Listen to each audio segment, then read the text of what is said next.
are both bilingual and have added, and we do have some other bilingual home visitors, but it has definitely expanded the kind of help that we can offer to people. And so what I will start with is welcoming the immigrant with charity and justice. Our focus is not going to be on a political discussion, nor any legal analysis, or any problem solving on how to solve the immigration issues. That's huge. So our focus today, we're just going to be, is very, very simple. We're going to look at and reflect on why we should welcome the immigrant with charity and justice, and how do we best do that. And so I have a few slides to share the teachings of the Catholic Church. Ralph Middlecamp last night mentioned how important it is for all of us to study and to reflect upon and to really integrate within our own person what Catholic social teaching is and what it means and how we need to live that out in our life.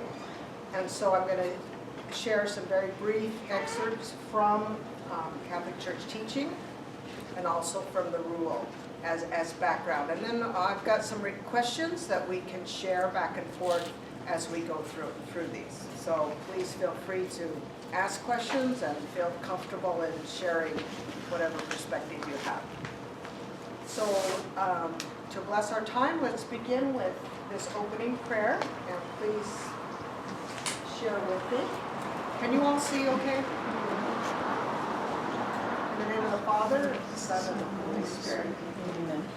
All-inclusive God, you call us to be in relationship with one another and promise to dwell wherever two or three are gathered in your name. In our society of St. Vincent de Paul, we are many different people. We come from many different places, have many different cultures. Open our hearts that we may be bold participants in finding the treasures of diversity among us. Let us see through the eyes of a child. We pray in faith. Amen.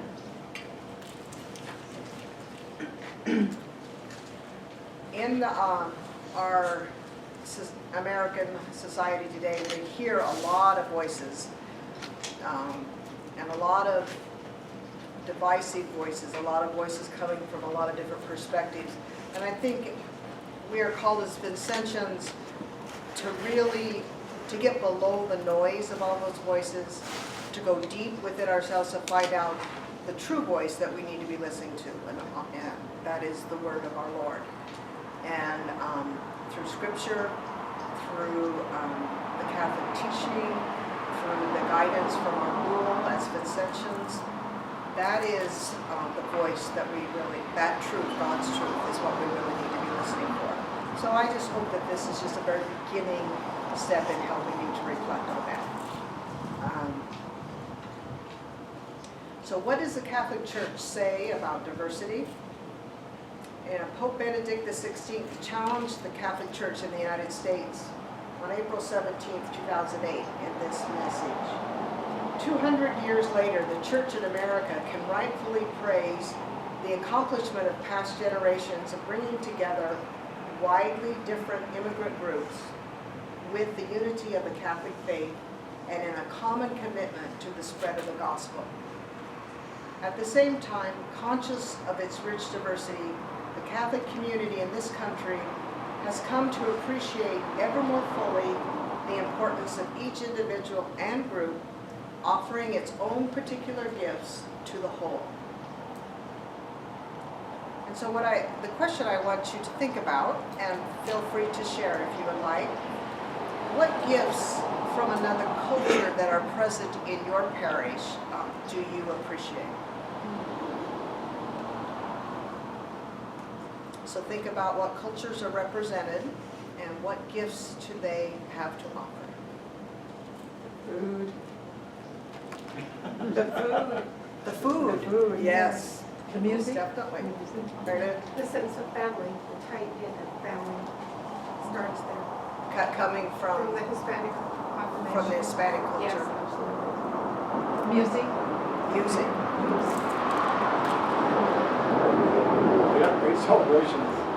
Like Cinco de Mayo, some of the different celebrations. They have Our Lady of Guadalupe, some of the celebrations are wonderful. Yes, Sorry. yes. We are competing with lots of noises. Well, I know in our parish in Our Lady of the Valley, every year, in August, we have a parish fiesta. And they have invited our conference to join them, and we provide games and activities for the children during the fiesta. But it's all day of celebration with lots of food, wonderful food. And our Knights of Columbus group joins in with, I think, hot dogs and hamburgers to add that touch. And then we have a pavilion, great pavilion with a giant stage, and all kinds of music and dancing are offered. So it's a wonderful fundraiser for the parish. That's one of the things that we have. Yes. I've been involved in the weddings of our church, and to see a Hispanic wedding is so beautiful with the symbolism that they bring. The Holy Rosary is wrapped around them as a robe, and things that I've never seen before. The gifts that are brought up with the couple, it really touched my heart because I'm a symbolic, I like symbolism, and that's what brought me into the church. And their weddings are very simple. It's beautiful. Is it the Quinceañera? Or I don't know how to say it. Yeah. Those are beautiful. I love them. Quinceañera? Yeah, I can't say it. Yeah, those are great. Yes, yes. Anyone else? Okay, now this is a teaching from the United States bishops. They tell us that the church of the 21st century will be, as it always has been, a church of many cultures, languages, and traditions, yet simultaneously one, as God is one, Father, Son, and Holy Spirit. Unity in diversity. So diversity, I think, is a challenge for all of us as human beings to understand, and the challenge is to be open, to open our hearts, our minds, to accept and understand and appreciate those things that are different from what we're used to. But I think having this support from the church guiding us, saying yes, with all this diversity, we are still united, we are spiritually bonded. Any comments on that? I think one of the things that I remember when Vatican II came out and we started speaking local vernacular Mass, that was, a step that people had a hard time with initially, because, they felt that the unity of the Latin, you could go anywhere in the world and you could participate in the Mass. And yet, I think going to other countries and going to church and listening to Mass in their native language that's not your own is fantastic. It's a great experience. Yes, it is. And then that is, I think, the beauty of our church with its being a universal church. Mm-hmm. That you can go anywhere and participate in the Mass even if you don't know the language or don't understand all the symbols. Right. Thank you for sharing that. Well, from the Catechism of the Catholic Church is this teaching: the unity of the mystical body produces and stimulates charity among the faithful. From this it follows that if one member suffers anything, all the members suffer with him. And if one member is honored, all the members together rejoice. Finally, the unity of the mystical body triumphs over all human divisions. For as many of you as were baptized into Christ have put on Christ. There is neither Jew nor Greek, there is neither slave nor free, there is neither male nor female, for you are all one in Christ Jesus. And this comes from the scriptures, Galatians 3:27 to 28.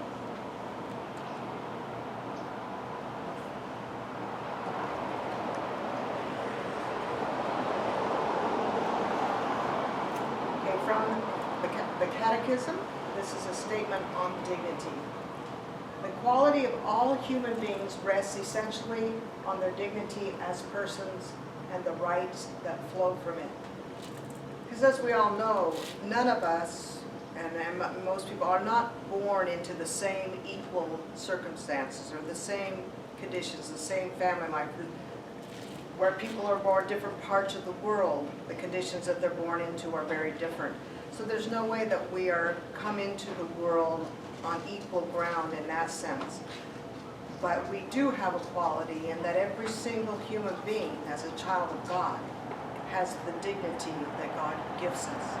And that dignity is what makes us equal. So, as a result of that, every form of social or cultural discrimination in fundamental personal rights on the grounds of sex, race, color, social conditions, language, or religion must be curbed and eradicated as incompatible with God's design. Very powerful statement. What God has designed for us,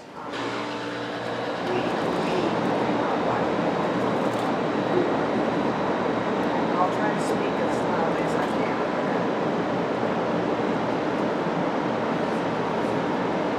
This statement comes from the Pastoral Constitution of the Church in the Latin World for Vatican II in 1965. Gaudium et, I can't pronounce Latin, so Gaudium et Spes means joy.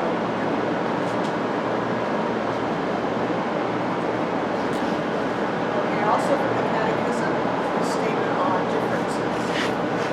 These differences belong to God's plan. He wills that each receive what he needs from others, and that those endowed with particular talents share the benefits with those who need them. These differences encourage and often oblige persons to practice generosity, kindness, and sharing of goods.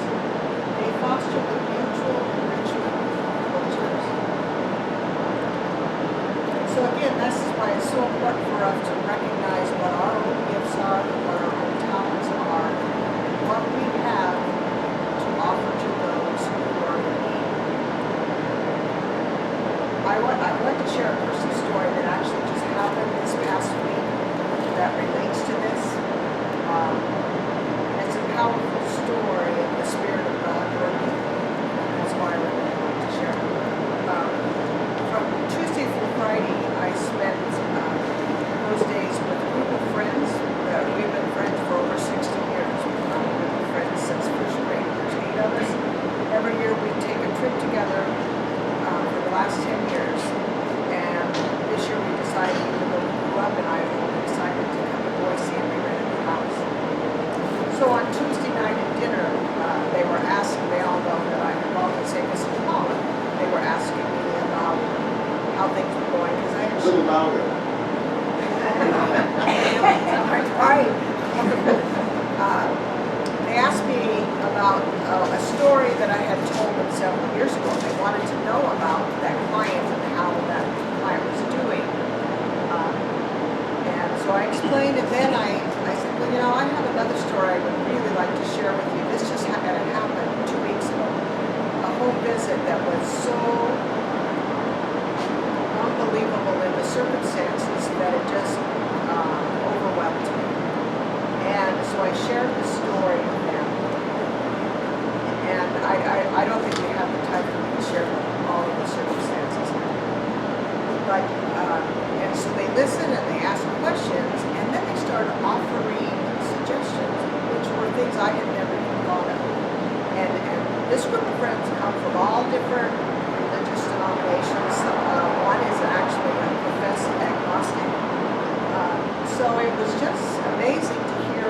They had ideas and suggestions that were incredible. So anyway, as the week progressed, yesterday, Friday, was our last morning together. That morning I had been praying for this particular family, you know, looking for guidance on how we can help them. We have already helped them with some money and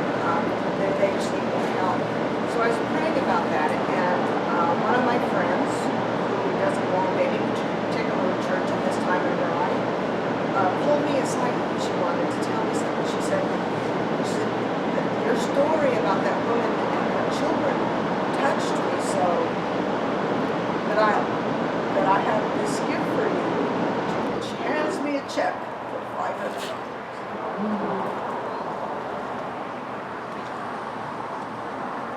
And I started to cry because it's a story of God and how He moves and how He touches people's hearts and souls. And that's from personal stories. So like they've been saying over and over, how impactful the stories that we live through the lives of our clients that we visit. And if we can share them without revealing any kind of identity or breaking any kind of confidentiality. But I think this was, and then, this is the end of the story. Then I have another friend who claims she is agnostic. But she's the most beautiful spiritual person for being an agnostic that I've ever seen. And we were hiking, we hiked up to the top of Table Rock. We were walking together. And she said, Marilyn, she said, my husband and I are so fortunate. We have more money than we can spend in our lifetime. And she said, I really feel like we need to give back. And so she said, I am going to make out a check to you for this family also. And her other donations have been it'll be another $500, I'm sure. So this is people who aren't particularly religious, who don't have a particular denomination or support, who are responding to the Spirit of God. They have those benefits, and they feel the need to share them. And so I think that's a challenge for each one of us to reflect on what are our gifts, what do we have that we can share more of with people in need. So my question for you, what challenged you in this mission, in this message on the differences? You can go ahead and read that again if you'd like. The differences among us belong to God's plan. See, I think that is profound. Well, I had a home visit, and it was a Hispanic young girl. And to me, the differences melt away when you're with someone, because it doesn't matter who it is. Her family asked, she had to leave her family, and she had no place to go, and she lived down in Garden City, and when we first went in there, Jack and I were a little concerned because all you saw was a tent, and it was over a garage, and you went through the garage, and then you went around, and then you went through another door, and then Jack quit following me. So then I kept going. So I was with this girl, and we went clear in the back, and that's where she was living. And she was in such straits that evidently at some point in time she ate something that had some spores in it. And so she really was very, very ill. They got her over that and everything, but she had to have some help with her weight. And she had 2 jobs. She's doing the best she could. And I know she's doing well now. We were able to help her, but and she also had a roommate that lived in some other room somewhere else in this menagerie. But these are the kind of home visits you go on, and you go into places that you just, you really don't, look around you, because it's not what's around you, it's the person that's in front of you and their story. And she wanted so much to make her, to be able to better herself. She was doing everything she could to do that. And you see that, and it just really grows you. It's a privilege that you could be there to offer your gifts in order to help people. Very much, yeah. But as I say, the culture business isn't even a part of it. It's the person.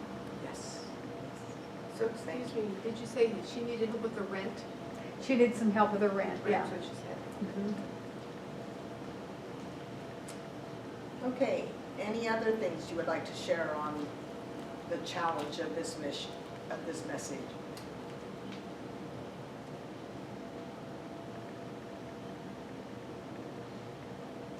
I just think it's interesting that it's our differences that enable us to do what we do for our clients. Because not everybody can go on a home visit and accomplish what you accomplish, Marilyn, or what Kathy does. But others of us don't have those talents, and so we can find other ways to help. Yes.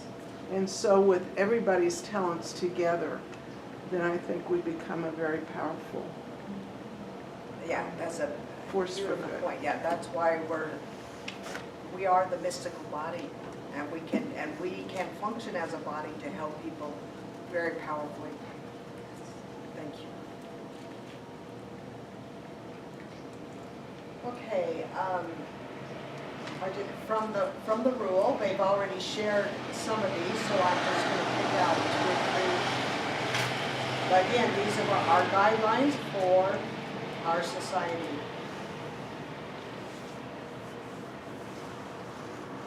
The vocation of the society's members who are called Vincentians is to follow Christ through service to those in need and so bear witness to his compassionate and liberating love. Members show their commitment through person-to-person contact. Vincentians serve in hope. So that gift of hope that you bring to people in need, to me, is more valuable than all the money in the world that you can give them. No work of charity is foreign to the society. It includes any form of help that alleviates suffering or deprivation and promotes human dignity and personal integrity in all their dimensions. The society serves those in need regardless of creed, ethnic or social background, health, gender, or political opinions. And I'd like to share a story that just happened a couple months ago to me. I got a phone call from a woman who worked for Navigators. How many of you are familiar with the Navigators program?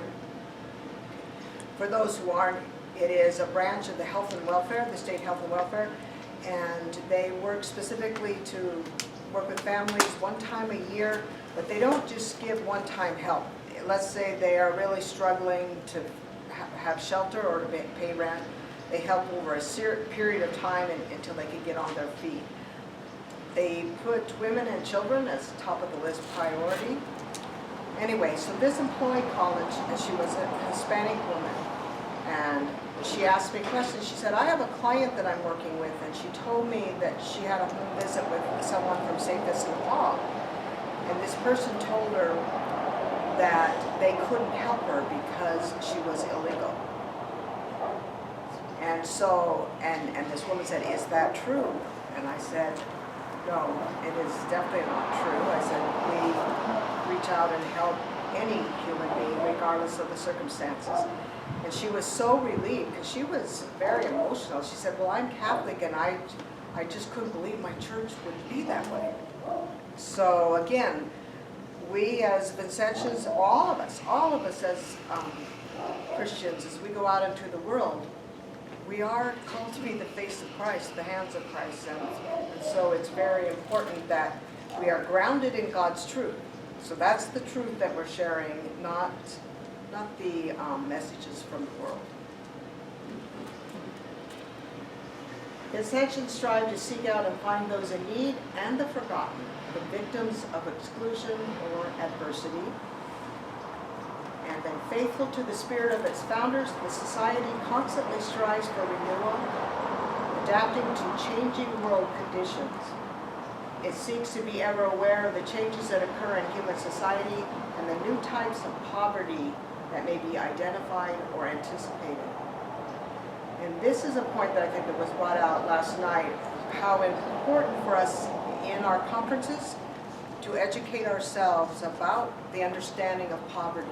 And as the type of poverty that we're seeing is different than it was.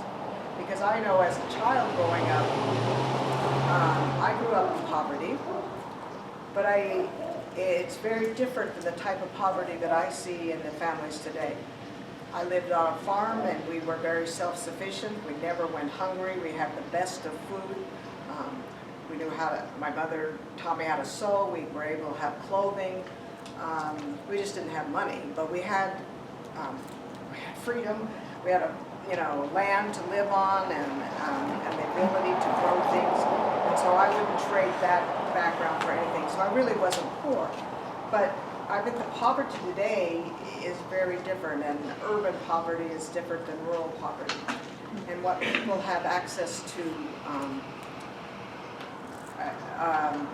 is just, there's a different mindset. So we need to understand that in order to help people. So in conclusion, it says it gives priority, our society gives priority to the poorest of the poor and to those who are most rejected by society.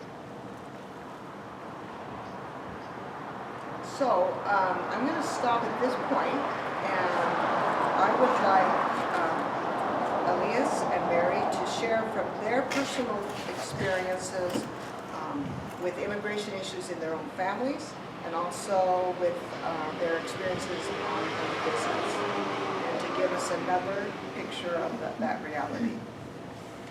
So who would like to start?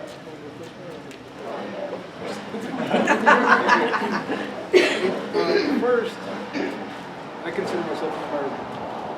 I don't consider myself Hispanic. I went to the eye doctor on Tuesday because I can't see anymore. And I had to fill out this thing, so I'm filling it out. But I can't see it. I got to fill it out, but I can't even see it. And it came to the part that said Hispanic or said African, said everything. And I thought, well, where's American? Where's American? It didn't have American. I thought, well, shoot, I guess I'll do Hispanic. Okay, I'll do Hispanic. So my dad was born in 1941. He lived in Mexico till he was about 5 or 6. Then he came to Idaho. And my dad worked really hard, taught us how to be hard workers. And he's the greatest American that I know, because he embodies everything that being an American is. So that's why I consider myself an American. I have 3 daughters. They don't speak Spanish. It doesn't bother me. It's not important to me because I'm an American. I don't live in Mexico. My kids don't live in Mexico.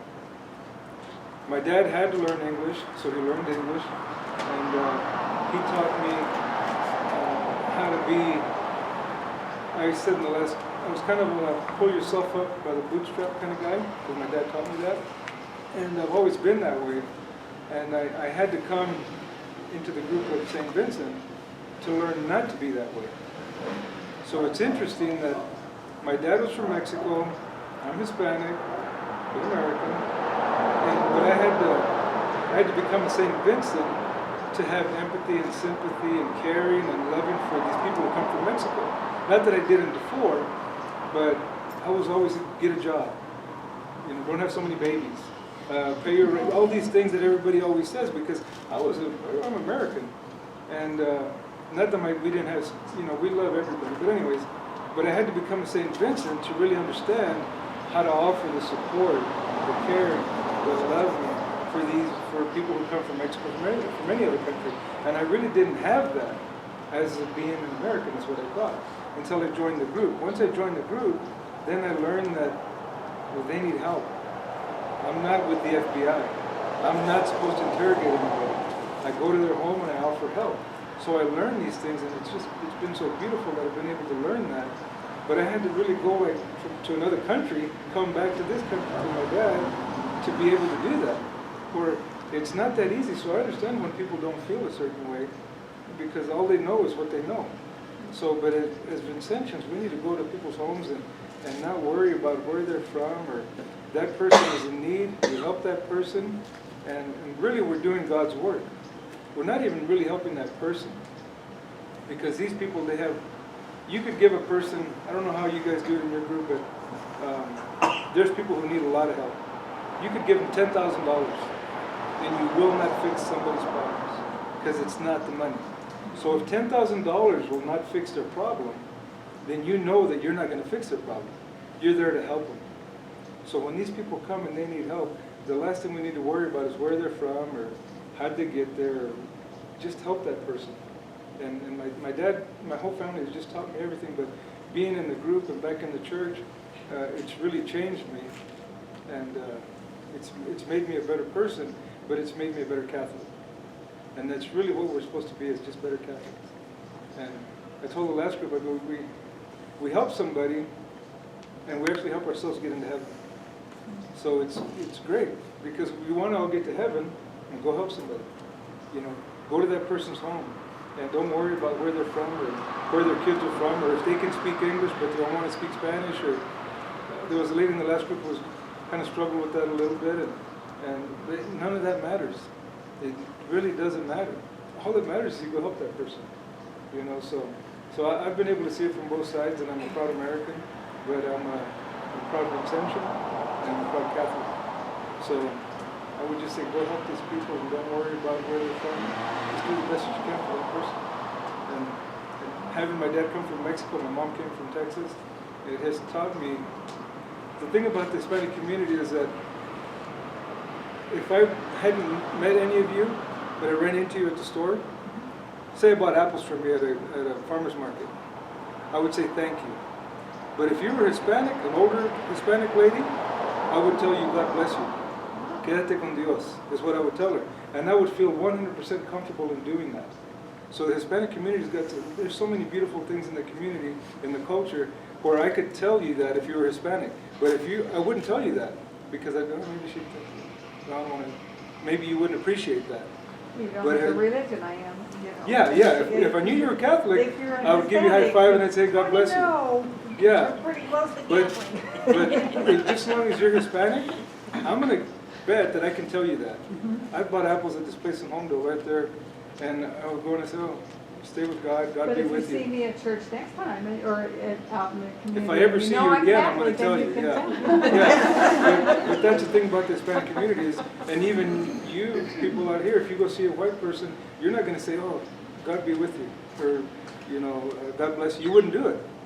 But being Hispanic, I'll tell any, especially the older ladies, I just am happy to tell them, and they tell me right back.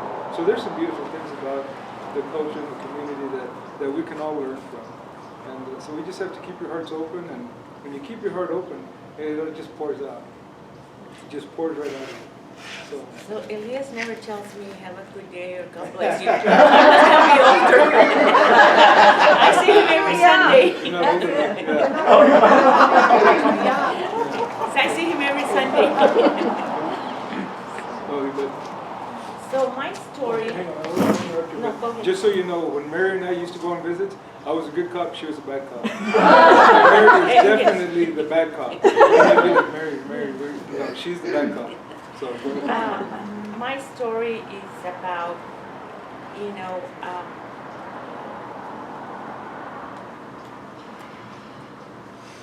people who are illegal in this country, and they struggle getting the things that they need to get by on a daily basis with children or older people. I went on a home visit this week. They gave it to me from the Spanish line. And it was already late in the evening when I received it, and it said that they need help right away, emergency food needs or something like that. I said, I don't want to do it. I mean, it's already late. I mean, I guess I can wait till tomorrow. And I called a friend and I said, you know, what do you think I should do? And I said, it's already late. I said, I don't want to bother people, but what do you think I should do? She said, no, go ahead and wait until tomorrow, see see if they can go pick up the food box themselves. I said, okay. So I went, I called the lady, and she spoke in Spanish, obviously. She was telling me all these things that were happening to her. She came from California 6 months ago, and they were living with her son. She has 2 older sons. Her husband was transferred over here from California because he needed a kidney transplant. Kidney transplant waiting list in California was 10 years, over here supposedly it's 2 years. I don't know if that's true now, taking her word for it. But she didn't have any food. There were 4 in the family. They didn't have any food at all. So I waited. I asked her, I said, do you have transportation to get to the food pantry? She goes, yes, we do. So on Tuesday morning, I called her and I asked her if she could go to the food pantry and get the food box herself. She goes, no, I don't have a way to get there. I said, did I misunderstand something? She goes, no, we have a truck. My son has a truck, but he has no insurance and no license plates. And we don't want to move it because he risks getting stopped by the police. I said, okay. So again, I didn't know. I was busy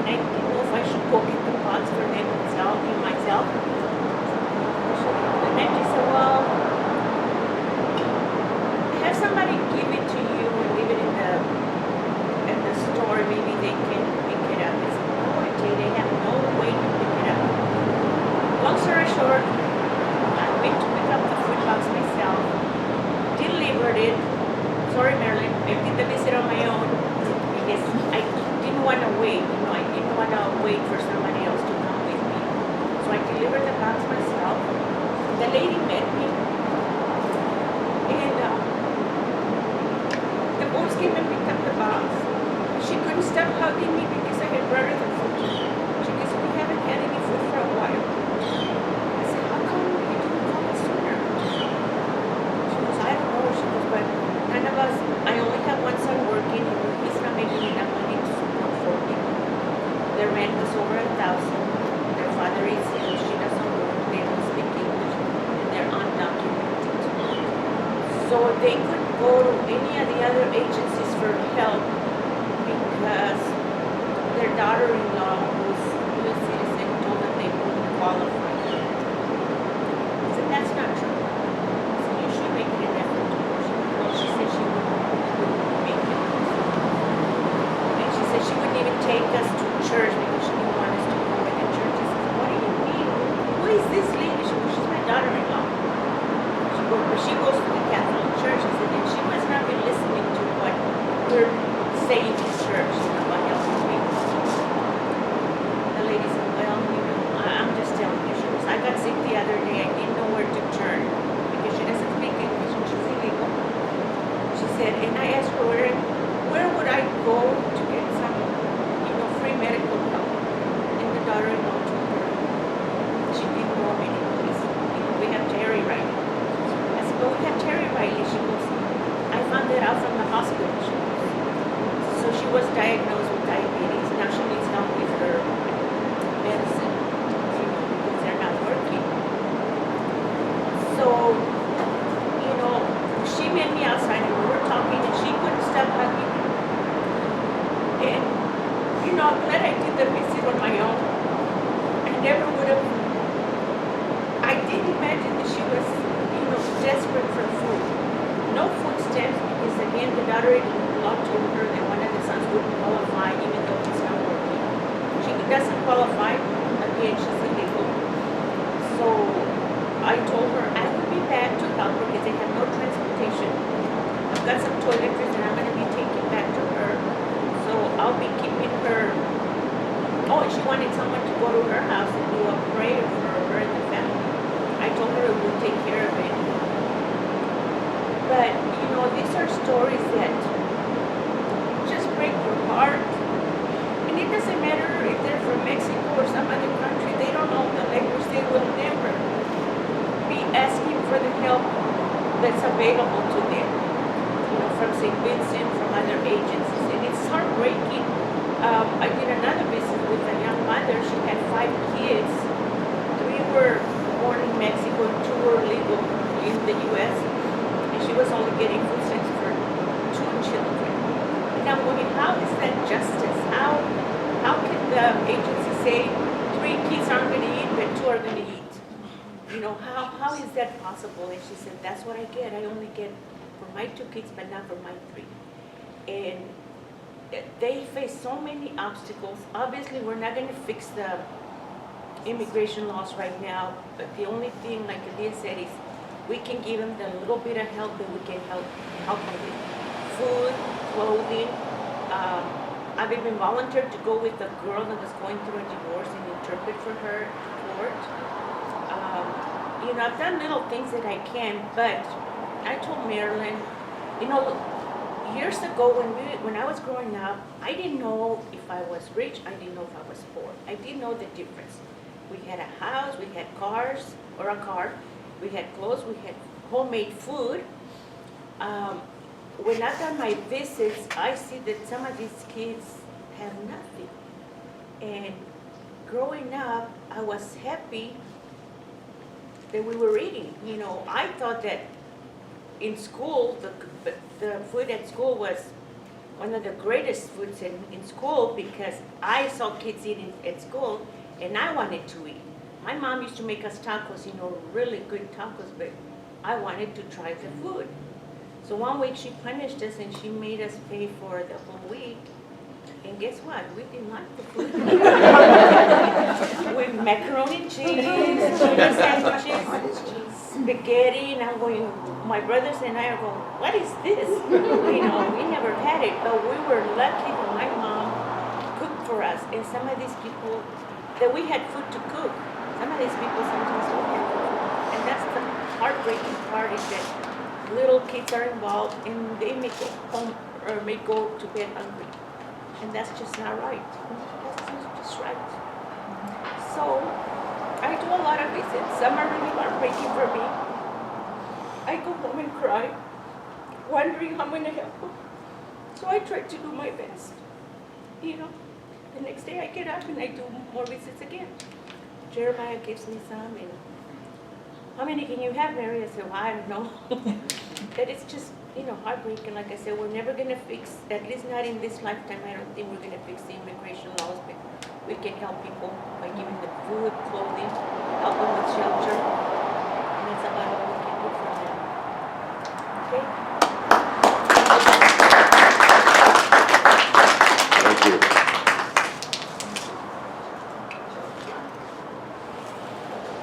We're done at what time? 2:15. That gives us 10 minutes. Okay.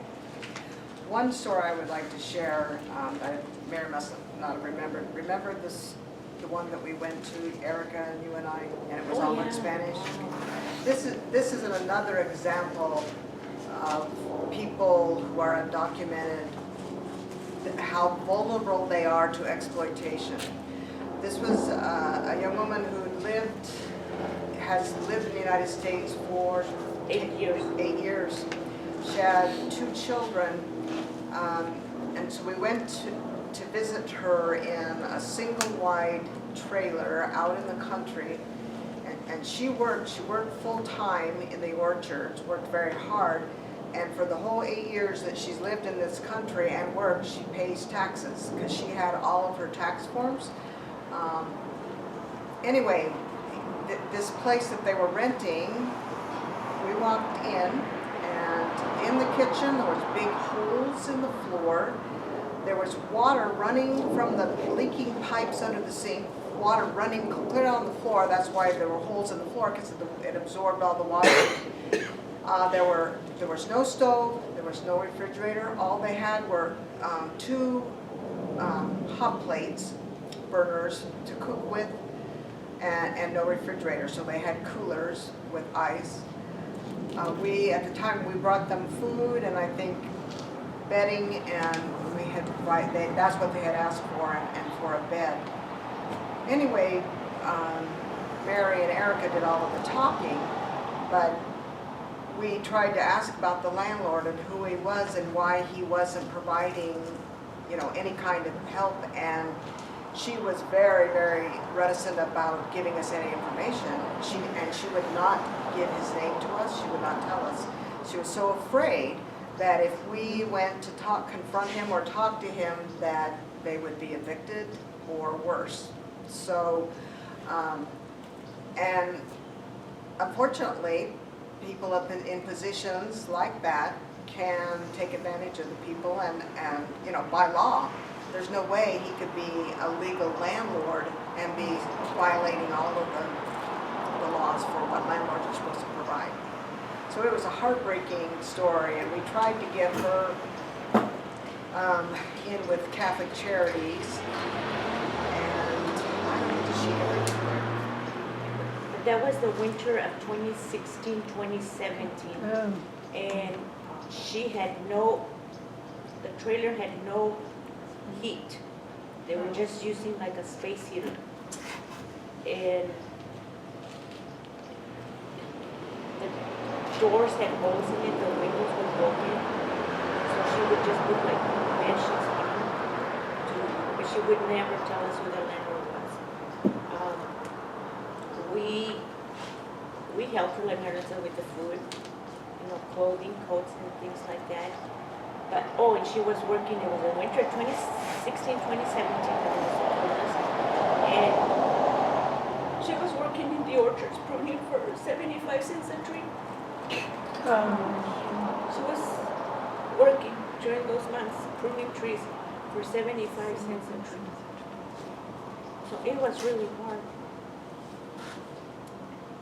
that probably is the one visit that I feel the most guilty about, that we didn't know what to do. We didn't know what steps to take without jeopardizing, and it's much more difficult now.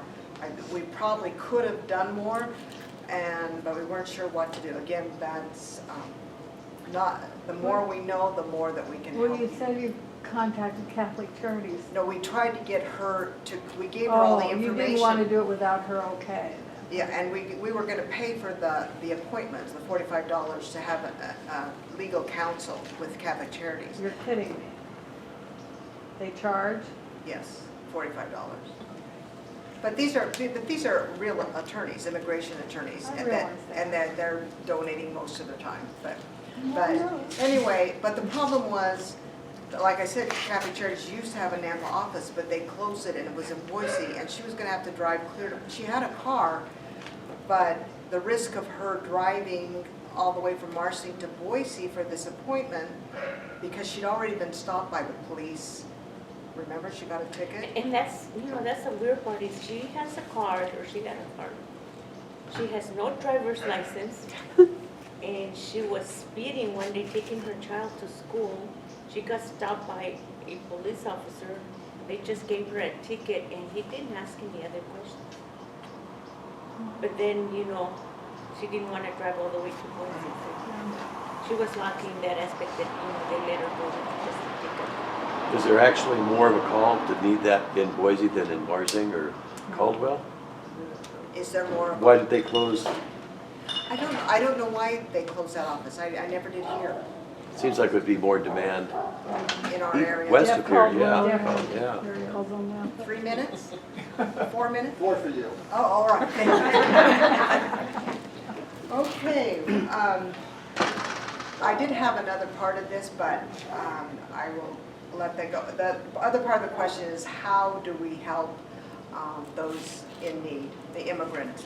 And I think that by the stories that we have shared and what Elias has expressed, is that we reach out to them with love and help in whatever ways that we can. And I think demonstrating that our love for them and our care and concern is what God is calling us to do. Now, I just have a couple of things. Ralph May ordered this for people because they are for sale.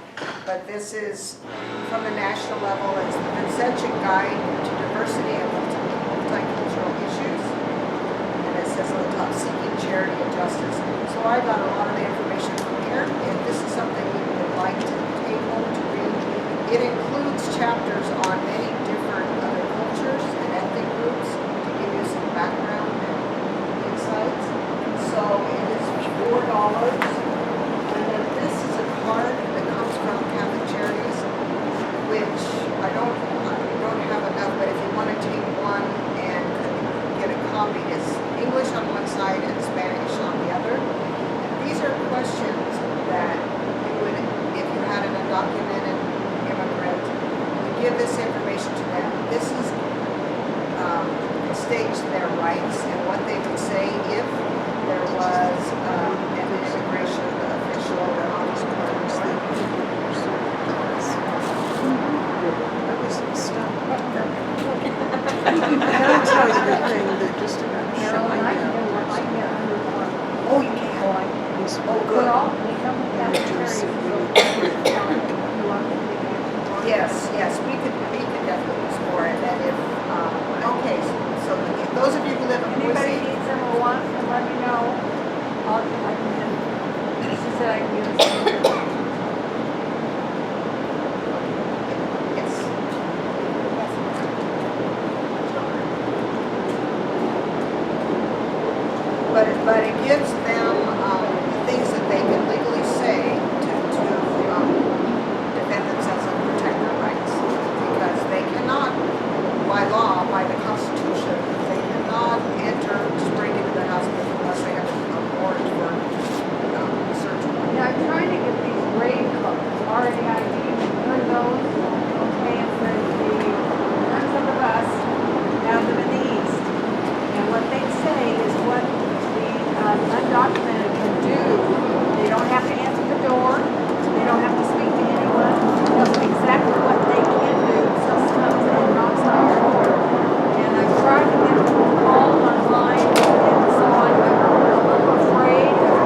great, Marilyn, thank you. Thank you.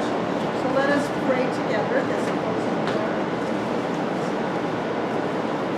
God, you have guided your people throughout their history. So now as pilgrim children return to you, searching for your image and for a place to rest. Like a good friend, Lord, we are always looking for.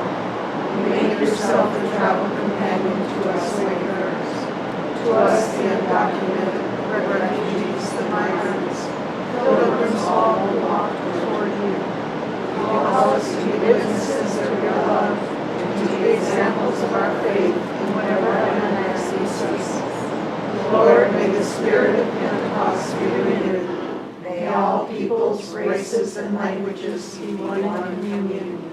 Amen. Thank you so much. Obviously, there was With all the outdoor noise. did a great job. Thank you.